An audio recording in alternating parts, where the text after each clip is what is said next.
अस्सलाम वालेकुम एवरीवन, मैं हूं मोहम्मद तलहा और आप लोग देख रहे हैं तलाश फेस एकेडमी। सो बच्चों, आज का जो वीडियो लेक्चर है इसमें हम लोग न्यूमेरिकल सॉल्व करने वाले हैं फर्स्ट ईयर फिज़िक्स यूनिट 6 यानी कि फ्लूइड स्टैटिक्स के। टोटल 10 न्यूमेरिकल हैं और आज की वीडियो में हम 5 न्यूमेरिकल सॉल्व करेंगे from numerical number 1 to numerical number 5। अगर आपको बाद के न्यूमेरिकल चाहिए तो लिंक आपको मिल जाएगा डिस्क्रिप्शन में, वहाँ से जाकर आप सेकेंड पार्ट की वीडियो को देख सकते हैं। तो चलिए शुरू करते हैं with numerical number 1। In a hydraulic press, a force of 20 Newton is applied to a piston of area 0.20 metre square. एक हाइड्रोलिक प्रेस के अंदर फोर्स अप्लाई हो रही है 20 न्यूटन की और उसका एरिया जो है वो 0.2 मीटर स्क्वायर है। The area of the other piston, जो दूसरा पिस्टन है उसका एरिया 2 मीटर स्क्वायर है, यानी कि बड़ा एरिया है उसका। सो पार्ट 1 में फाइंड करना है the pressure transmitted through the fluid से कितना प्रेशर जो है वो ट्रांसफ़र हुआ है। और बी पार्ट में मालूम करना है फोर्स ऑन द पिस्टन, के पिस्टन के ऊपर कितनी फोर्स लगाई गई थी। अगर आपको वर्किंग का अंदाज़ा है हाइड्रोलिक प्रेस की, तो देखो एक डायग्राम वाइज मैं आपको बता रहा हूँ सिंपलेस्ट, कि हाइड्रोलिक प्रेस के अंदर यहाँ से हम छोटे वाले पिस्टन में फोर्स अप्लाई करते हैं, यहाँ से बड़ा वाला पिस्टन ऊपर की तरफ जाता है और फिर ऊपर जो है ना एक छत सी लगी हुई है। तो अगर कोई भी ऑब्जेक्ट यहाँ पर रखा हुआ होगा ना तो वो इस पिस्टन और इस छत के दरमियान में दबेगा, प्रेस हो जाएगा, तो उसी को ना हाइड्रोलिक प्रेस कहते हैं। ठीक है ना। वैसे अलग अलग भी होते हैं लेकिन मैं डायग्राम वाइज आपको समझा रहा हूँ बिल्कुल सिंपल लफ्ज़ों में। यहाँ से हम फोर्स अप्लाई करते हैं, फ्लूइड में प्रेशर बनता है, वो प्रेशर यहाँ से आगे की तरफ ट्रांसफ़र होता है और ट्रांसफ़र होते होते यहाँ से प्रेशर ऊपर की तरफ होता है। पिस्टन और इस छत के दरमियान में ऑब्जेक्ट जो है वो दब के प्रेस हो जाता है, इसी वजह से इसको कहते हैं हाइड्रोलिक प्रेस। ठीक है ना। तो इसका मतलब यहाँ पर मैंने फोर्स अप्लाई कर दी, इसका जो एरिया है वो कुछ डिफरेंट एरिया हो जाएगा, A1 कर देंगे उसको, जो कि किसके बराबर है, जो कि यहाँ पे गिवन था 0.2 मीटर स्क्वायर के बराबर। जबकि जो दूसरा वाला एरिया है आप देख सकते हो वो पिस्टन जो है वो बड़ा है, तो यहाँ पे जो इसका एरिया हो जाएगा उसको A2 का नाम दे देंगे और A2 एक्चुअली बराबर है 2 मीटर स्क्वायर के। ठीक है, एरिया जो है वो 2 मीटर स्क्वायर के बराबर है और हमने जो है वो फोर्स जो अप्लाई करी है वो 20 न्यूटन अप्लाई करी है। ये जो फोर्स है 20 न्यूटन के बराबर है। तो हमें दो बातें मालूम करनी है, एक तो ये है कि कितना प्रेशर यहाँ पर जनरेट हुआ, P1 कह सकते हैं, वही आगे की तरफ जाएगा, P1 P2 दोनों बराबर होते हैं।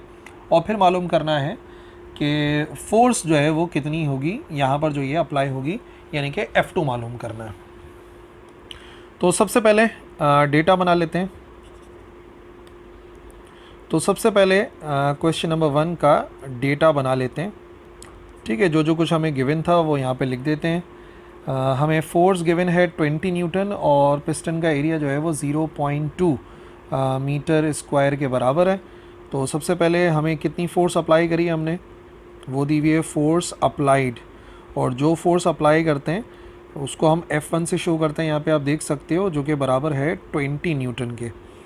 और जो एरिया है, एरिया ऑफ स्मॉल पिस्टन, ठीक है ना, हमें कैसे पता चला, जो एरिया की वैल्यूज़ उनको देख के पता चल गया, तो वो A1 के बराबर है और वो है 0.2 मीटर स्क्वायर। ठीक है जी। और जो मालूम करना है हमें, अच्छा इसका एरिया भी गिवन था हमें, एरिया ऑफ लार्ज पिस्टन, वो जो बड़ा वाला पिस्टन है, एरिया ऑफ लार्ज पिस्टन जिसको हम A2 का नाम देते हैं, वो बराबर है 2 मीटर स्क्वायर के। तो दो बातें मालूम करनी है, सबसे पहले कितना होगा यहाँ पर प्रेशर, जो कि आप P1 का हो या P2 का हो एक ही बात है, दोनों बराबर होते हैं अकॉर्डिंग टू पास्कल्स लॉ। और हमें मालूम करना है कि कितनी लोड जो है वो लिफ्ट होगा या कितनी फोर्स यहाँ से जनरेट हो पाएगी, जिसको हम F2 से शो करते हैं कि ऊपर कितनी फोर्स ये अप्लाई कर पाएगा। ठीक है जी।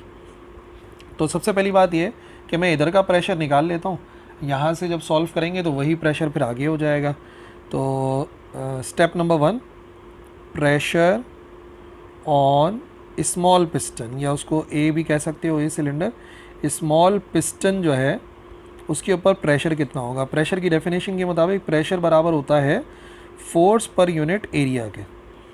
अगर इसी डेफिनेशन को इस्तेमाल करते हैं तो P बराबर आ जाएगा F/A, यानी कि 20 डिवाइड बाय A1। ठीक है ना, F1 डिवाइड बाय A1 वो आ जाएगा P1 के बराबर, तो हो जाएगा 20 डिवाइड बाय 0.2। 20 डिवाइड बाय 0.2 बराबर होता है 100, ये P1 आ रहा है ना, 100 पास्कल। ठीक है, ये वो प्रेशर है जो यहाँ से जनरेट हुआ। अब अकॉर्डिंग टू पास्कल्स लॉ, अगर हम पास्कल्स लॉ की बात करें तो पास्कल्स लॉ के मुताबिक जो प्रेशर होता है वो इक्वली ट्रांसमिट होता है हर डायरेक्शन में। तो P1 एक्चुअली P2 के बराबर होगा, इसको आपने याद रखना है। तो अब जो फार्मूला मुझे मालूम करना है F2 का, अगेन डेफिनेशन ऑफ प्रेशर इस्तेमाल करनी है, प्रेशर की अगेन डेफिनेशन इस्तेमाल करेंगे। तो प्रेशर बराबर होता है फोर्स पर यूनिट एरिया के। सेकंड वाला है तो F2 और A2 आ जाएगा। रीअरेंज करके हमें F2 की वैल्यू निकालनी है तो वो आ जाएगा P2 multiply by A2। Pressure जो है वो 100 है और एरिया जो है वो था 2 के बराबर, तो ये आ जाएगा 200 न्यूटन। यानी कि अगर मैं 100 न्यूटन की फोर्स अप्लाई करता हूँ तो उससे 200 न्यूटन को जो है वो लिफ्ट किया जा सकता है। ये हमारा पहला आंसर है और ये है हमारा दूसरा आंसर। ठीक है, अगर मैं यहाँ पर 20 न्यूटन की फोर्स लगाऊंगा पहले वाले पिस्टन पे तो यहाँ से जो वज़न लिफ्ट हो सकता है वो हो सकता है 200 न्यूटन। ठीक है जी, क्वेश्चन नंबर 2 देखते हैं। The pressure in a water pipe in the ground floor of a building, ground floor है बिल्डिंग का, तो उस पर जो प्रेशर है वाटर का वो है 4 एक्सपोनेंट 5 पास्कल के बराबर। But 3 floors up it is only 2 exponent 5 pascal के बराबर है। ठीक है ना, ग्राउंड फ्लोर पर इतना प्रेशर है और 3 फ्लोर ऊपर जो है वो इतना प्रेशर है। What is the height between the ground floor and the third floor, जो तीसरी फ्लोर है और जो ग्राउंड फ्लोर है उसके दरमियान में कितना डिफरेंस होगा हाइट का। अच्छा, the water in the pipe may be assume to be stationary, assume कर लेते हैं जो पाइप है उसके अंदर जो भी पानी है वो स्टेशनरी है। और डेंसिटी ऑफ वाटर जो है हमें गिवन है 1 एक्सपोनेंट 3 किलोग्राम पर मीटर क्यूब के बराबर। ठीक है ना, इस किस्म की एक सूरत हाल है। तो यहाँ पर जो ग्राउंड फ्लोर के ऊपर प्रेशर आ रहा है ना, हमारे पास ग्राउंड फ्लोर पे जो प्रेशर है वो प्रेशर हमें गिवन है 4 एक्सपोनेंट 5 पास्कल के बराबर। ठीक है, ये आ गया P1। और जो तीसरी फ्लोर पर है, first floor, second floor, third floor, यहाँ पे जो प्रेशर जनरेट हो रहा है इसको हम P2 से शो करेंगे, ये हो जाएगा 2 एक्सपोनेंट 5 पास्कल के बराबर। ठीक है ना, तो सवाल ये है कि यहाँ से लेके यहाँ तक की जो हाइट है वो कितनी होगी, यानी कि दोनों का डिफरेंस कितना होगा। अब यकीनन यहाँ की हाइट अलग होगी, यहाँ की हाइट अलग होगी। इस चेंज इन हाइट को हम डेल्टा H या सिर्फ H से शो कर सकते हैं। ठीक है ना, आप डेल्टा H से शो कर लो या आप H से शो कर लो, एक ही बात है। इसको H1 और H2 कर देंगे तो इतना इशू रहेगा नहीं। Okay, question number 2। सबसे पहले प्रेशर हमें ग्राउंड फ्लोर का गिवन है तो हम लिख देंगे यहाँ पे pressure at ground floor, ground floor वाला प्रेशर है तो इसको हम नाम दे देंगे P1 का, पहला वाला प्रेशर है ना, 4 एक्सपोनेंट 5 पास्कल के बराबर। ठीक है ना, प्रेशर एट थर्ड फ्लोर, जो थर्ड फ्लोर का प्रेशर है उसको P2 से शो कर देते हैं और वो आ जाएगा हमारे पास 2 एक्सपोनेंट 5 पास्कल के बराबर। अच्छा जी, मालूम क्या करना है हमें, हाइट डिफरेंस मालूम करना है। हाइट डिफरेंस को मैंने बोला या तो आप डेल्टा H से शो कर दो या तो सिर्फ H से शो कर दो, एक ही बात है। ठीक है जी, और एक और एक्स्ट्रा चीज़ हमें गिवन है वो है डेंसिटी ऑफ वाटर, और अज्यूम ये किया हुआ है कि पानी बस रुका हुआ है तो फ्लूइड स्टैटिक्स का प्रिंसिपल हम इस्तेमाल कर सकते हैं, 1 एक्सपोनेंट 3 किलोग्राम पर मीटर क्यूब। ठीक है जी, ये हो गया डेटा। अब आ जाइए सोल्यूशन पे। अब आपको मालूम होना चाहिए pressure due to fluid, fluid की वजह से जो प्रेशर होता है, लिक्विड की वजह से जो प्रेशर होता है वो होता है P is equal to rho g h के बराबर है। तो अगर मैं दोनों प्रेशर्स मुझे गिवन तो हैं, अगर मैं दोनों हाइट पता कर लूँ तो दोनों का डिफरेंस आ जाएगा बहुत ही ज़्यादा आसानी के साथ। तो अगर हम पहले निकाल लेते हैं एट ग्राउंड फ्लोर, ठीक है ना, पहला ग्राउंड फ्लोर पे मालूम कर लेते हैं। तो ग्राउंड फ्लोर के ऊपर के लिए फार्मूला बन जाएगा हमारे पास P1 और रॉ जी H1 आ जाएगा। ठीक है ना। अच्छा, ये H या डेप्थ भी कह सकते हैं, हाइट भी कह सकते हैं ना, तो इससे परेशान नहीं होना, ये एक ही बात है। यहाँ से पे काम करो आप, यहाँ से H1 की वैल्यू को अलग कर लो तो बराबर आ जाएगी P1 के साथ रॉ और G जाके डिवाइड हो जाएगा। तो P1 कितना है, P1 है 4 एक्सपोनेंट 5 डिवाइड बाय रॉ है 1 एक्सपोनेंट 3 यानी 1000 कह सकते हो। और यहाँ पर आ जाएगा हमारे पास G की वैल्यू 9.8 या 10, आप दोनों को ही सॉल्व कर सकते हैं। तो H1 का आंसर आ जाएगा, इसको सिंप्लीफाई करके 40 मीटर्स के बराबर। ठीक है ना, H1 आ गया 40 मीटर्स। ये ग्राउंड फ्लोर की बात करी हमने। और फिर जब हाइट या डेप्थ हम निकालेंगे एट थर्ड फ्लोर, तो थर्ड फ्लोर पे जो प्रेशर आएगा उसके लिए फॉर्मूला बनेगा P2 is equal to rho g, और हाइट का ही डिफरेंस है H2 आ जाएगा। और यहाँ से भी H2 को अलग करेंगे तो P2 के साथ जाके डिवाइड हो जाएगा रॉ और जी। अच्छा जी, P2 है 2 एक्सपोनेंट 5 के बराबर, रॉ एक्सपोनेंट 3 कर लो, 1000 कर लो, एक ही बात है। और मल्टीप्लाई बाय जी की वैल्यू 9.8 या 10 में से जो भी चाहो कर सकते हो। ये आंसर आ जाएगा हमारे पास H2 का 20 मीटर्स। ठीक है, हमें दोनों की हाइट मिल गई है, H1 आ गया, H2 आ गया। एक्चुअली हमें क्या मालूम करना था, एक्चुअली हमें डिफरेंस ऑफ हाइट निकालना था, जो H1 माइनस H2 करके आ सकता है। तो वो हो जाएगा 40 मीटर में से माइनस कर देंगे 20 मीटर्स, तो आंसर आ जाएगा हमारे पास 20 मीटर्स के बराबर। इसका मतलब जो दोनों फ्लोर्स यानी तीसरी फ्लोर ग्राउंड फ्लोर के दरमियान में हाइट का डिफरेंस होगा वो बराबर आएगा 20 मीटर के। तो अगर टंकी की हाइट से आप इसको जो है वो रीअरेंज करो तो ईजिली सॉल्व कर सकते हो। Question number 3, the small piston of hydraulic press. दोबारा से हाइड्रोलिक प्रेस से रिलेटेड ही क्वेश्चन है, जैसा हमने न्यूमेरिकल नंबर 1 सॉल्व करा था। अच्छा, छोटे वाले पिस्टन का एरिया 10 सेंटीमीटर स्क्वायर है। ठीक है, ये आ गया 10 सेंटीमीटर स्क्वायर, और अप्लाइड फोर्स जो है इसके ऊपर 50 न्यूटन की है। तो क्या एरिया होना चाहिए बड़े वाले पिस्टन का, what must be the area of the large piston to exert a pressing force of 4800 newton. Press करने के लिए जो हम फोर्स अप्लाई कर रहे हैं वो 4800 है, 4800 न्यूटन है। तो बताइए लार्ज वाला जो पिस्टन है उसका एरिया कितना होना चाहिए। अब हाइड्रोलिक प्रेस की वर्किंग तो आप समझते ही हैं, हाइड्रोलिक प्रेस इस तरीके से काम करता है। अब सवाल ये है कि हमें यहाँ पे क्या क्या गिवन हो गया। यहाँ पे हमें इस वाले का एरिया गिवन है कि A1 का एरिया कितना है। A1 का एरिया है बराबर 10 सेंटीमीटर स्क्वायर के। ये बड़े वाले पिस्टन का एरिया हमें मालूम करना है। ठीक है, एरिया 2 हमें फाइंड करना है। ठीक है, और F1 और F2 जो प्रेसिंग फोर्स है वो हमें गिवन है। तो वैसे ही न्यूमेरिकल है, जैसा न्यूमेरिकल नंबर 1 हम लोगों ने सॉल्व करा था उससे काफ़ी मिलता जुलता है। ठीक है जी, पहले डेटा लिख लेते हैं क्लियरली। सबसे पहले हमें गिवन है area of small piston, area of small piston ये वाला ना, स्मॉल पिस्टन का एरिया हो गया A1 और वो गिवन है 10 सेंटीमीटर स्क्वायर के बराबर। और जो फोर्स हम अप्लाई कर रहे हैं, फोर्स अप्लाइड, और अप्लाइड जो फोर्स होती है वो छोटे वाले पिस्टन पर ही होती है, F1। अच्छा जी, वो कितनी है, वो गिवन है हमें 50 न्यूटन के बराबर। ठीक है ना, आप देख लो बुक के अंदर न्यूमेरिकल में, बार बार पेज नहीं पलट रहा। अच्छा जी, तो मालूम करना है area of large piston, large piston का एरिया मालूम करना है, यानी कि A2 हमें फाइंड करना है।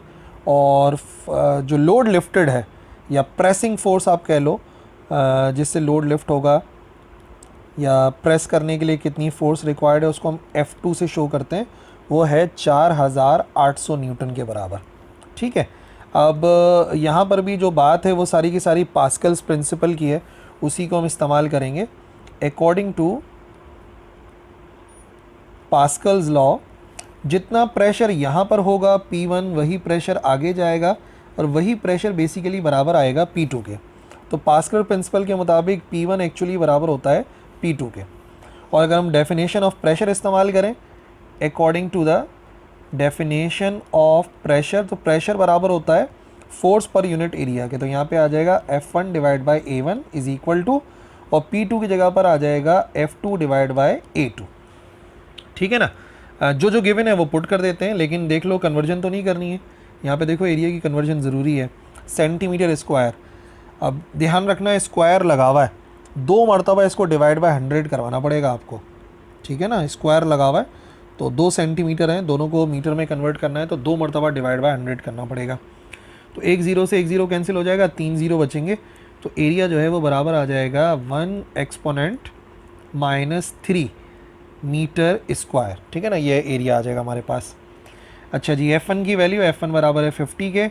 A1 की वैल्यू, A1 है 1 एक्सपोनेंट -3। अच्छा जी, F2 4800 है और A2 बेसिकली हम लोग फाइंड करना चाह रहे हैं, तो रीअरेंज करना है।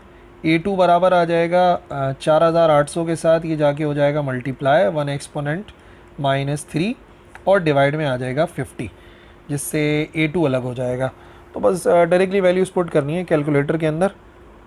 ये हो जाएगा हमारे पास 4800 और इसको मल्टीप्लाई करना है 1 एक्सपोनेंट -3 से और देन डिवाइड करना है 50 से। ये आ गया हमारे पास 0.096 और एरिया है मीटर स्क्वायर।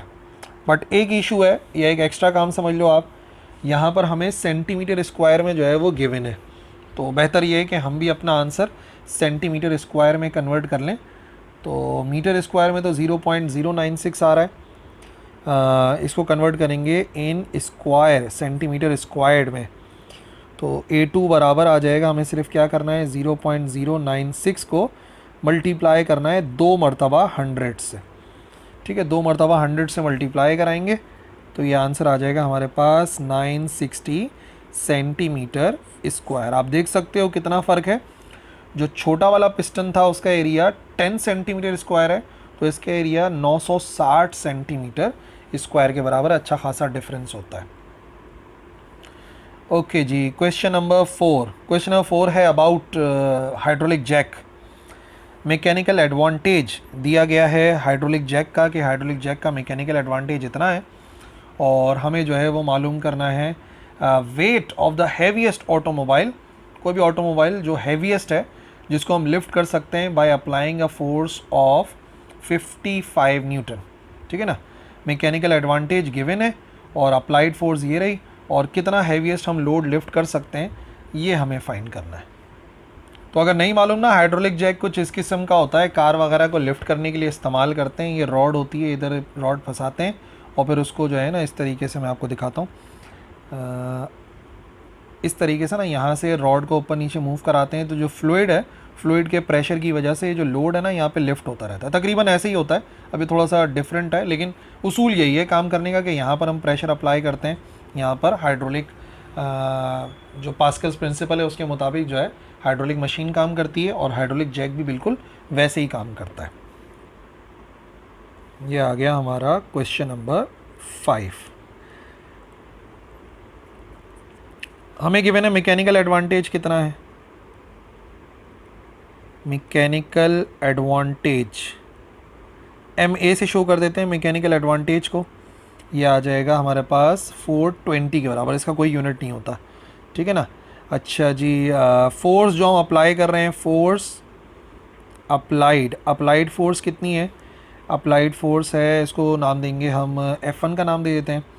ये है 55 न्यूटन, और जो लोड लिफ्टेड है, लोड लिफ्टेड, ये लोड लिफ्टेड का नाम हो जाएगा F2, और ये बेसिकली हमें मालूम करना है। ठीक है जी। अब देखो मैकेनिकल एडवांटेज जो है ना, बेसिकली जो उसकी डेफिनेशन है मैं पूरी पहले लिख देता हूँ ताकि फिर आप उसको समझ सको। मैकेनिकल एडवांटेज किसी भी मशीन का अगर हमें मालूम करना होता है ना, तो ऊपर आता है कितना लोड हम उससे लिफ्ट कर रहे हैं, और डिवाइड में आता है कितनी एफर्ट हम अप्लाई कर रहे हैं। ये जनरल फार्मूला है। ठीक है ना। एफर्ट से मुराद हमने कितनी फोर्स लगाई, और लोड लिफ्टेड तो बहरहाल लोड लिफ्टेड ही है। यानी कि मैकेनिकल एडवांटेज के जो फार्मूला है वो हमारे मुताबिक, हमारे डेटा के मुताबिक बनेगा F2 डिवाइड बाय F1। ठीक है ना, ये फार्मूला बनेगा।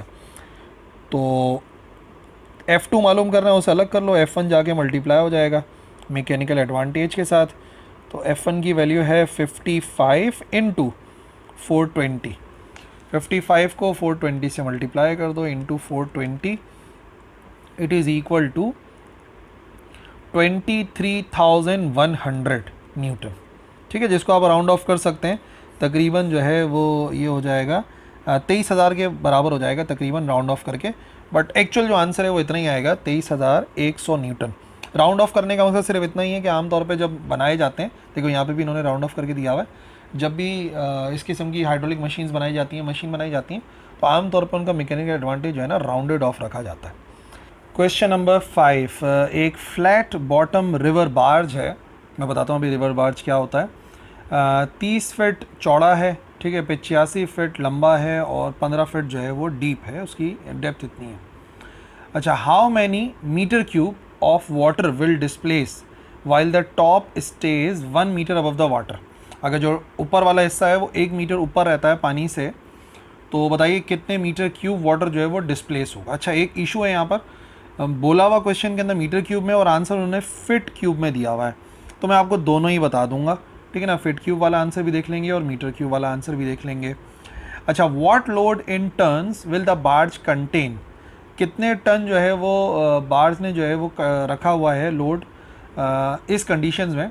अगर एम्प्टी बार्ज का जो वज़न था वो था 160 टन, ठीक है ना, 160 टन के बराबर है, और वो भी जब ड्राई डॉक के ऊपर उसका हमने मेजर किया था, ठीक है। अब सबसे पहले ये बात समझ लो, बार्ज ना इस किस्म के रेक्टेंगुलर बड़े बड़े से जो है ना ये शिप टाइप होते हैं, बार्ज कहलाते हैं, रेक्टेंगुलर होते हैं, और हमें क्वेश्चन में भी रेक्टेंगुलर ही फॉर्म जो है वो गिवन थी, ठीक है ना। और यही बात जो है ना वो कैरी करते हैं मुख्तलिफ लोड्स को। तो इसी से रिलेटेड ना हमारा क्वेश्चन है कि हमें जो है वो उसकी चौड़ाई, लंबाई, ऊंचाई दी हुई है। फॉर एग्जांपल हमें कह रहे हैं कि इसकी ये जो डेप्थ है वो 15 फीट के बराबर है, ठीक है, और इसकी चौड़ाई जो है वो हमें गिवन है, यहाँ से लेके यहाँ तक की जो चौड़ाई है ये हमें गिवन थी 30 फीट के बराबर, और इसकी जो लंबाई है इधर से लेके इधर तक वो गिवन है 85 फीट। तो सवाल ये है कि कितना लोड वो लिफ्ट कर सकता है, वो लोड मालूम करना है। लोड लिख देते हैं यहाँ पर, ठीक है, और इसका अपना वज़न जो है वो अलग से दिया हुआ है 160 टन के बराबर।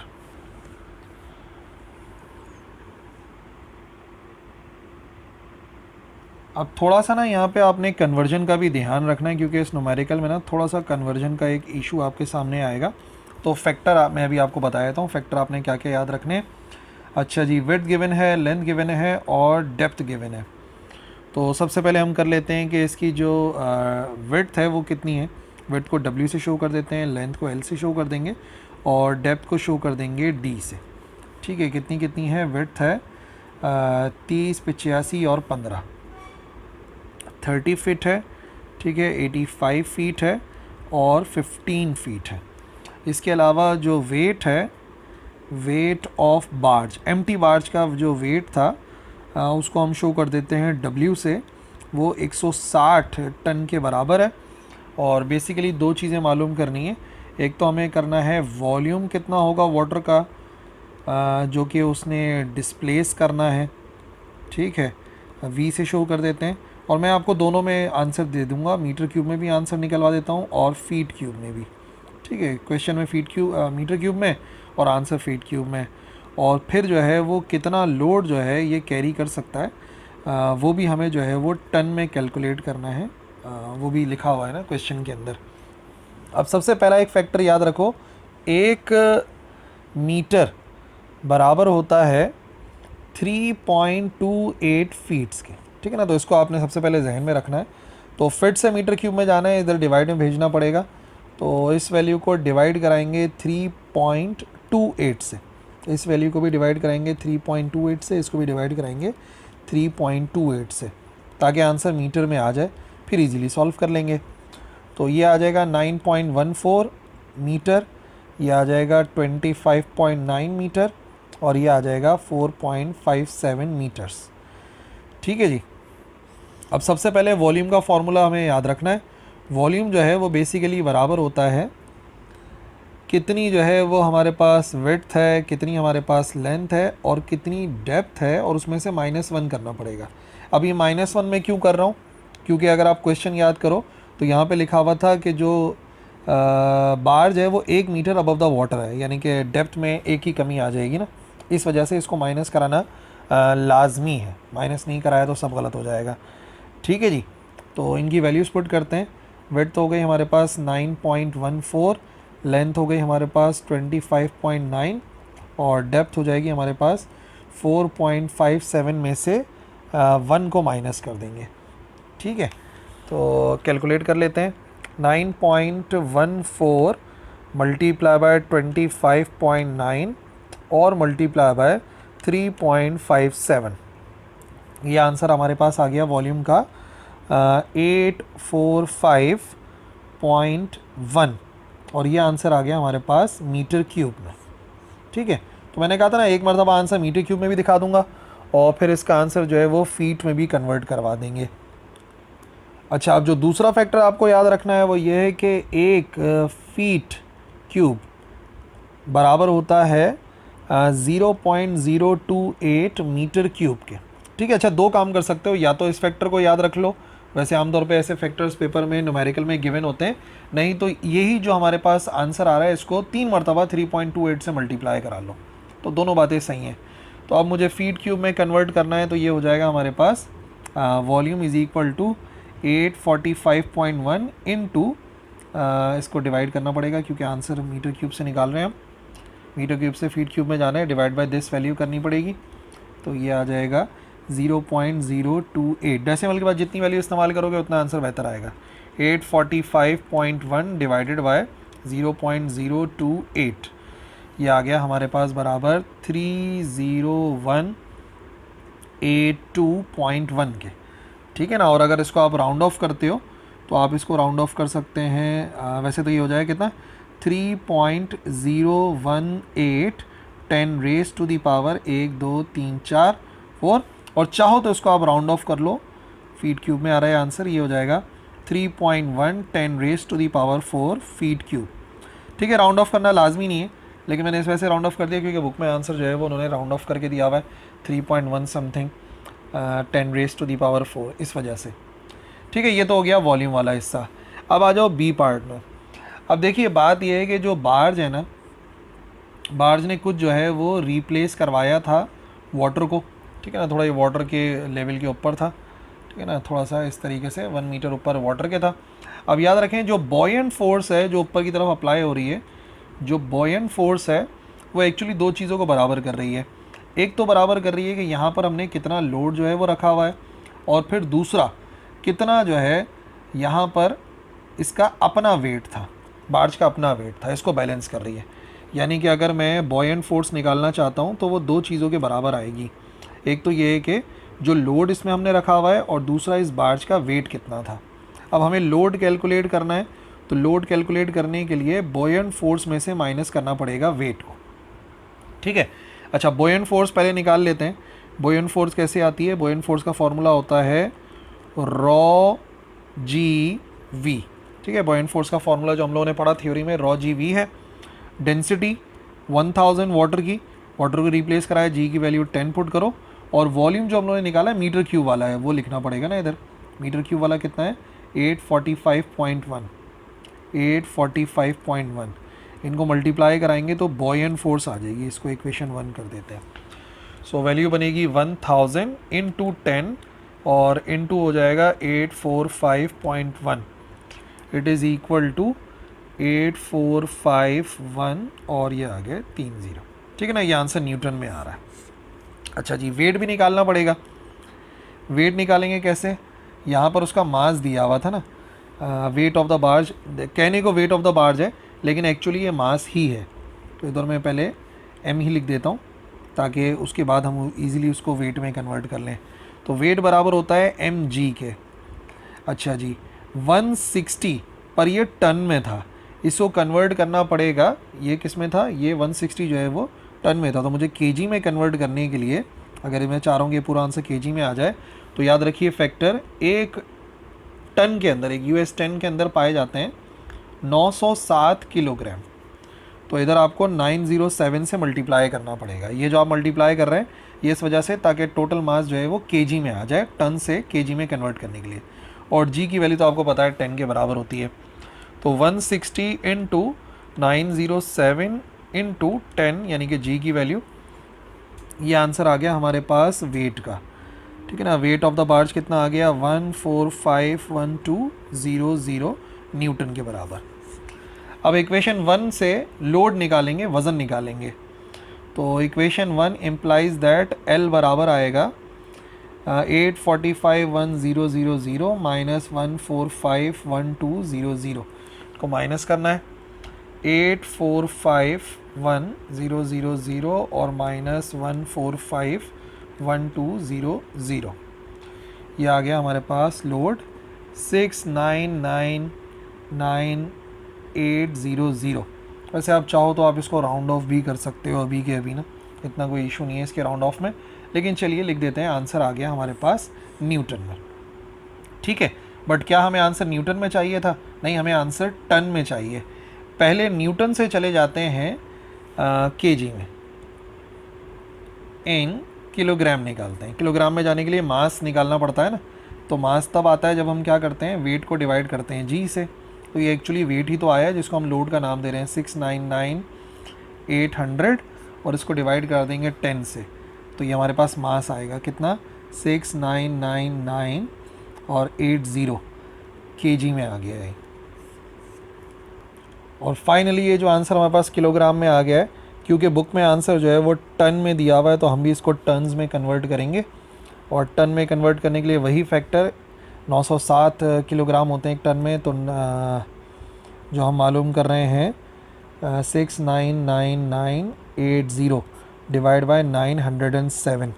ठीक है, ये हमारे पास क्या आएगा, ये एक्चुअली हमारे पास लोड आएगा जिसको मैंने क्वेश्चन में एल का नाम दिया हुआ था। लेकिन याद रखना ये लोड जो है वो मास एक्चुअली हम निकाल रहे हैं टन के अंदर, तो डिवाइड करके आंसर आ जाएगा 771.7 और ये आंसर आ गया टन में। लेकिन आमतौर पे जो टन में आंसर होगा, अगर मैं उसको राउंड ऑफ करना चाहता हूँ एक सिग्निफिकेंट फिगर तक, ठीक है ना, एक सिग्निफिकेंट फिगर तक अगर राउंड ऑफ करना चाहते हैं तो यही चीज़ बराबर आ सकती है 800 टन के। ठीक है ना, अगर राउंड ऑफ करना है, राउंड ऑफ करना लाजमी नहीं है, लेकिन फिर वही बात है, बुक से मैच करवाने के लिए बता रहा हूँ कि अगर आप एक सिग्निफिकेंट फिगर में आंसर देना चाहते हैं तो ये हो जाएगा 800 टन। ठीक है जी, तो ये हैं वो 5 न्यूमेरिकल जो इस वीडियो में सॉल्व करने थे। आई होप समझ में आ गए होंगे। और अगर आपने बाकी के न्यूमेरिकल देखने हैं तो पार्ट 2 वाली वीडियो देखिए इसी चैप्टर की। ओके, ऑल द बेस्ट, अल्लाह हाफिज़।